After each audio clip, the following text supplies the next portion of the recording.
All right, so just a few days ago, I put some snow peas in these yogurt cups, the snow pea seeds, because I'm going to try to.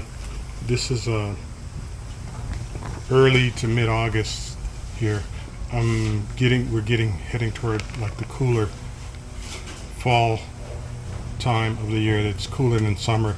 Snow peas, I don't do so well when it's real hot, but I'm germinating these, and I'm actually going to turn around and germinate some more seeds.